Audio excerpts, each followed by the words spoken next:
Menyinggung sedikit tentang filsafat Yunani kuno. Filsafat Yunani kuno muncul pada abad ke-6 sebelum Masehi, berlangsung hingga pada zaman klasik atau pada periode Helenistik.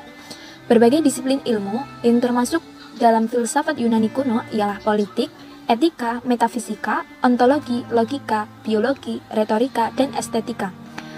Disiplin ilmu-ilmu tersebut menjadi pembahasan di masa Yunani kuno. Banyak ahli filsuf meyakini bahwa budaya Barat berasal dari filosofi Yunani. Alfred North Whitehead mencatat bahwa secara garis besar, bentuk filsafat Barat berasal dari catatan Plato. Pengaruh ini berlangsung dari Yunani kuno hingga abad pencerahan. Beberapa klaim menyatakan bahwa filsafat Yunani juga mempengaruhi ilmu kosmologi dan literatur naskah kuno di timur dekat kuno.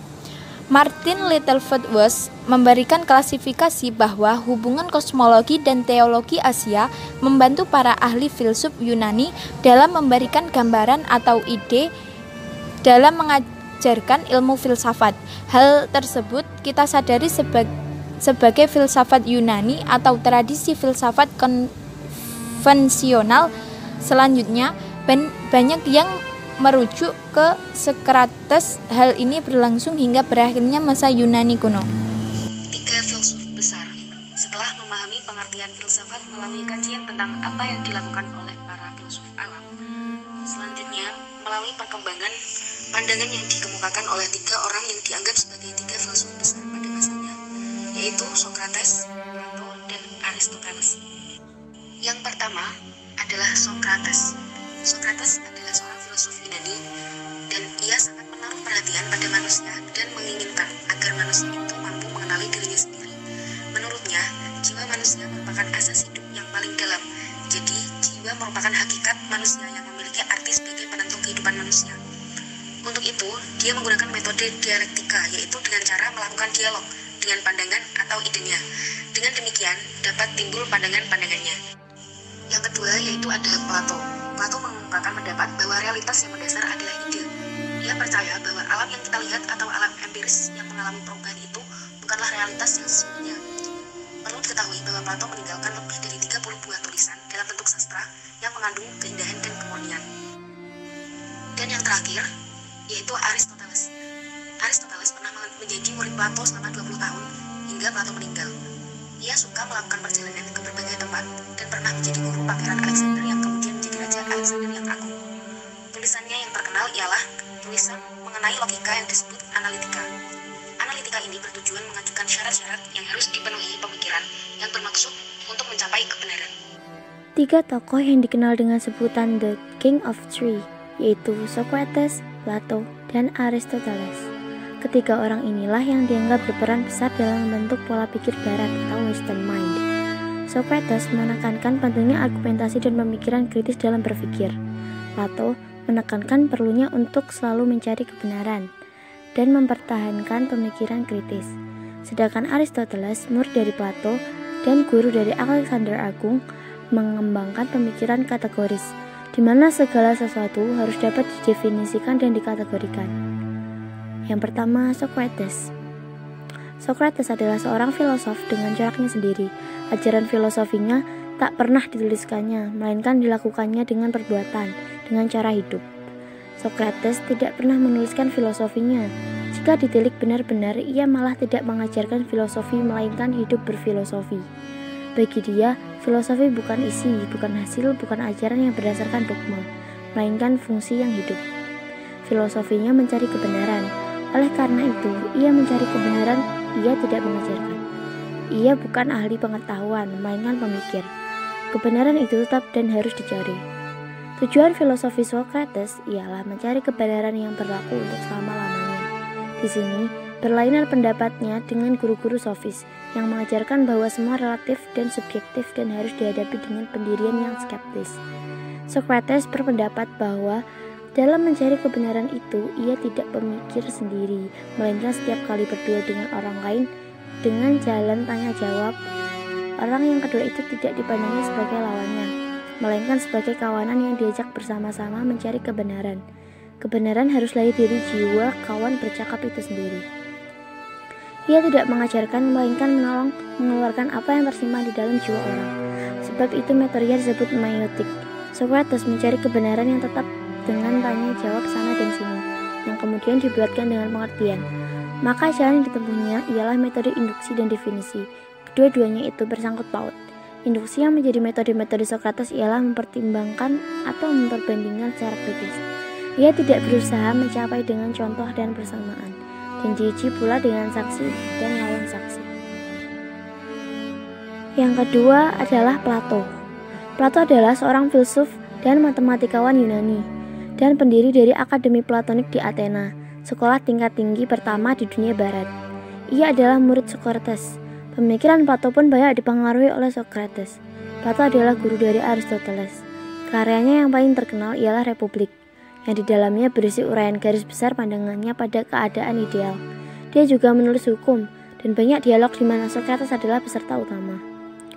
Ajaran Plato tentang etika kurang lebih mengatakan bahwa manusia dalam hidupnya mempunyai tujuan hidup yang baik, dan hidup yang baik ini dapat dicapai dengan polis atau polis. Ia tetap memihak pada cita-cita Yunani kuno, yaitu hidup sebagai manusia serentak juga berarti hidup dalam polis. Ia menolak bahwa negara hanya berdasarkan nomos atau adat kebiasaan saja, bukan bisnis atau kodrat. Plato tidak pernah ragu dalam keyakinannya bahwa manusia menurut kodratnya merupakan makhluk sosial. Dengan demikian, manusia menurut kodratnya hidup dalam polis atau negara. Menurut Plato, negara terbentuk atas dasar kepentingan yang bersifat ekonomis atau saling membutuhkan antara warganya. Maka terjadilah sesuatu spesialisasi bidang pekerjaan sebab tidak semua orang bisa mengajarkan semua pekerjaan dalam satu waktu. Polis atau negara ini dimungkinkan adanya perkembangan wilayah karena adanya pertambahan penduduk dan kebutuhan bertambah sehingga memungkinkan adanya perang dalam perluasan ini. Dalam menghadapi hal ini, maka di setiap negara harus memiliki penjaga-penjaga yang harus dididik khusus. Ada 3 golongan dalam negara yang baik, yaitu pertama, golongan penjaga yang tidak lain dan adalah para filsuf yang sudah mengetahui yang baik dan kepemimpinan dipercayakan pada mereka. Kedua, pembantu dan prajurit. Dan ketiga, golongan pekerja atau petani yang menanggung kehidupan ekonomi bagi seluruh polis.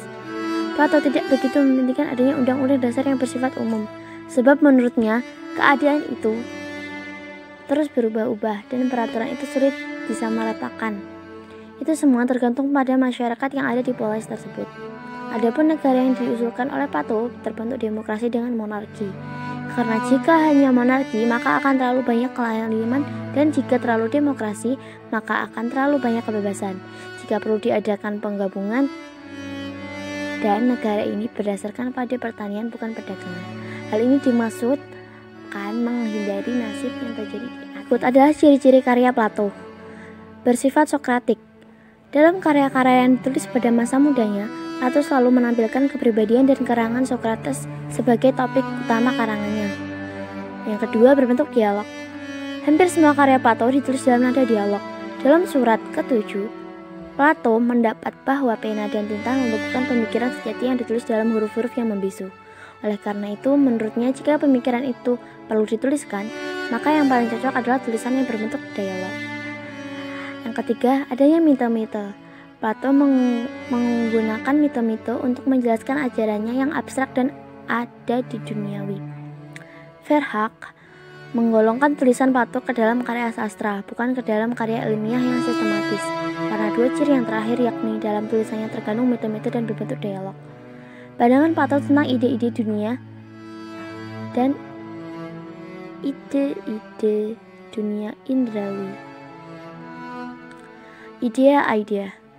Sumbangsih Plato yang terpenting adalah pandangannya menghadapi idea. Pandangan Plato terhadap idea-idea dipengaruhi oleh pandangan Socrates tentang definisi.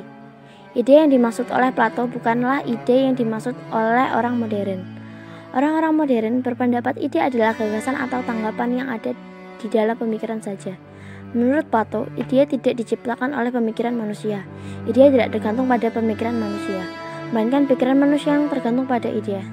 Ide adalah citra pokok dan perdana dari realitas, non-material, abadi, dan tidak berubah. Ide sudah ada dan berdiri sendiri di luar pemikiran kita. Ide-ide ini saling berkaitan satu dengan yang lainnya. Misalnya, ide tentang 2 buah lukisan tidak dapat terlepas dari ide 2. Ide 2 itu sendiri tidak dapat terpisah dengan ide genap. Namun pada akhirnya terdapat puncak yang paling tinggi di antara hubungan ide-ide tersebut. Puncak inilah yang disebut ide yang indah. Ide ini melampaui segala ide-ide yang ada. Dunia indrawi. Dunia indrawi adalah dunia yang mencakup benda-benda jasmani yang konkret, yang dapat dirasakan oleh panca indera kita. Dunia indrawi ini tiada lain hanyalah refleksi atau bayangan daripada dunia ideal. Selalu terjadi perubahan dalam dunia indrawi ini. Segala sesuatu yang terdapat dalam dunia jasmani ini fana, dapat rusak dan dapat mati. Dunia idea. Dunia idea adalah dunia yang hanya terbuka bagi rasio kita. Dalam dunia ini tidak ada perubahan. Semua ide bersifat abadi dan tidak dapat diubah. Hanya ada satu ide yang bagus, yang indah. Di dunia idea semuanya sangat sempurna. Hal ini tidak hanya merujuk kepada barang-barang kasar yang bisa dipegang saja, tetapi juga mengenai konsep-konsep pemikiran hasil buah intelektual. Misalkan saja konsep pandangan Plato tentang karya seni dan keindahan. Pandangan Plato tentang karya seni. Pandangan Plato tentang karya seni dipengaruhi oleh pandangannya tentang ide. Sikapnya terhadap karya seni sangat jelas dalam bukunya Politeia atau Republik. Plato memandang negatif karya seni. Ia menilai karya seni sebagai mimesis minimis. Menurut Plato, karya seni hanyalah tiruan dari realita yang ada. Realita yang ada adalah teoran atau mimesis dari yang asli. Yang asli itu adalah yang terdapat dalam ide. Ide jauh lebih unggul, lebih baik, dan lebih indah daripada yang nyata ini. Pandangan Plato tentang keindahan. Pemahaman Plato tentang keindahan yang dipengaruhi pemahamannya tentang dunia indrawi yang terdapat dalam Pelotus. Plato berperan bahwa keindahan yang sesungguhnya terletak pada dunia ide. Ia berpendapat bahwa kesederhanaan adalah ciri-ciri khas dari keindahan, baik dalam alam semesta maupun dalam karya seni. Namun tetap saja, keindahan yang ada di dalam alam semesta ini hanyalah keindahan semu dan merupakan keindahan pada tingkatan yang lebih rendah. Aristoteles. Aristoteles adalah murid Plato. Filsafat Aristoteles berkembang pada waktu ia memimpin Lyceum, yang mencakup 6 karya tulisnya yang membahas masalah logika. Ia dianggap sebagai karya-karyanya yang paling penting. Selain kontribusinya di bidang metafisika, fisika, etika, politik, kedokteran, dan ilmu alam, di bidang ilmu alam, ia merupakan orang pertama yang mengumpulkan dan mengklasifikasikan spesies-spesies biologi secara sistematis. Karyanya ini menggambarkan kecenderungannya akan analisa kritis dan pencarian terhadap hukum alam dan keseimbangan pada alam. Plato menyatakan teori tentang bentuk-bentuk ideal benda, sedangkan Aristoteles menjelaskan bahwa materi tidak mungkin tanpa bentuk karena ia ada atau eksis. Selanjutnya, ia menyatakan bahwa bentuk materi yang sempurna atau murni atau bentuk akhir adalah apa yang dinyatakannya sebagai theos, yaitu yang dalam pengertian bahasa Yunani sekarang dianggap berarti Tuhan. Logika Aristoteles adalah suatu sistem berpikir deduktif atau deductive reasoning, yang bahkan sampai saat ini masih dianggap sebagai dasar dari setiap mata pelajaran tentang logika formal. Meskipun demikian, dalam penelitian ilmiahnya ia menyadari pula pentingnya observasi, eksperimen, dan berpikir induktif atau inductive thinking. Di bidang politik, Aristoteles percaya bahwa politik yang ideal adalah gabungan dari bentuk demokrasi dan monarki. Karena luasnya lingkup karya-karya dari Aristoteles, maka dapatlah ia sanggup dianggap berkontribusi dengan skala ensiklopedis, di mana kontribusinya melingkupi bidang-bidang yang sangat beragam sekali seperti fisika, astronomi, biologi, psikologi, dan metafisik. Misalnya, studi tentang prinsip-prinsip awal mula dan ide dasar tentang alam, logika formal, etika, politik, dan bahkan teori retorika atau puisi. Meskipun sebagian besar ilmu pengetahuan yang dikembangkannya terasa lebih merupakan penjelasan dari hal-hal yang masuk akal, common sense explanation. Banyak teori-teorinya yang bertahan bahkan hampir selama 2000 tahun lamanya. Hal ini terjadi karena teori-teori tersebut dianggap masuk akal dan sesuai dengan pemikiran masyarakat pada umumnya. Meskipun kemudian ternyata bahwa teori-teori tersebut salah total karena didasarkan pada asumsi-asumsi yang keliru. Dapat dikatakan bahwa pemikiran Aristoteles sangat berpengaruh pada pemikiran Barat dan pemikiran keagamaan lain pada umumnya. Penyelarasan pemikiran Aristoteles dengan teologi Kristiani dilakukan oleh Santo Thomas Aquinas pada abad ke-13 dengan teologi Yahudi oleh Maimonides, dan dengan teologi Islam oleh Ibn Rushd. Bagi manusia abad pertengahan, Aristoteles tidak saja dianggap sebagai sumber yang otoritatif terhadap logika dan metafisika, melainkan juga dianggap sebagai sumber utama dari ilmu pengetahuan atau the master of those who know, sebagaimana yang kemudian dikatakan oleh Dante Alighieri. Pemikiran Plato dan Aristoteles tentang jiwa dan raga. Menurut Plato, manusia memiliki 3 elemen dalam jiwa. Yang pertama adalah kemampuan menggunakan bahasa dan berpikir. Yang kedua, elemen raga, tubuh dalam bentuk nafsu badania, hasrat dan kebutuhan. Yang ketiga, elemen rohania atau kehendak, biasa dilihat dengan adanya emosi seperti kemarahan, sindiran, ambisi, kebanggaan, dan kehormatan. Elemen paling tinggi menurut Plato adalah berpikir atau akal, dan terendah nafsu badania. Dikutip dari Levin tahun 2003 halaman 73-74. Jiwa menurut pandangan Plato tidak dapat mati karena merupakan sesuatu yang adikodrati, berdasar dari dunia ide. Meski kelihatan bahwa jiwa dan tubuh saling bersatu, tetap jiwa dan tubuh adalah kenyataan yang harus dibedakan. Tubuh memenjarakan jiwa, oleh karenanya jiwa harus dilepaskan dari tubuh dengan 2 macam cara, yaitu pertama dengan kematian dan kedua dengan pengetahuan. Jiwa yang terlepas dari ikatan tubuh bisa menikmati kebahagiaan melihat ide karena selama ini ide tersebut diikat oleh tubuh dengan keinginan atau nafsu badannya, sehingga menuntut penglihatan terhadap ide. Menurut Herdi Wijono tahun 2005, Aristoteles meninggalkan ajaran dualisme Plato tentang jiwa dan tubuh. Plato berpendapat bahwa jiwa itu bersifat kekal, tapi Aristoteles tidak. Menurut Aristoteles, jiwa dan tubuh ibarat bentuk dan materi. Jiwa adalah bentuk dan tubuh adalah materi. Jiwa merupakan asas hidup yang menjadikan tubuh memiliki kehidupan. Jiwa adalah penggerak tubuh, karena jiwa menentukan perbuatan dan tujuan yang akan dicapai. Ketika Hadi Wijono tahun 2005. Secara spesifik, jiwa adalah pengendali atas reproduksi, pergerakan, dan persepsi. Aristoteles mengibaratkan jiwa dan tubuh bagaikan kampak. Jika kampaknya adalah benda hidup, maka tubuhnya adalah kayu atau metal. Sedangkan jiwanya adalah kemampuan untuk membelah dan segala kemampuan yang membuat tubuh tersebut disebut kampak. Sebuah kampak tidak bisa disebut kampak apabila tidak bisa memotong, melainkan hanya seonggok kayu atau metal.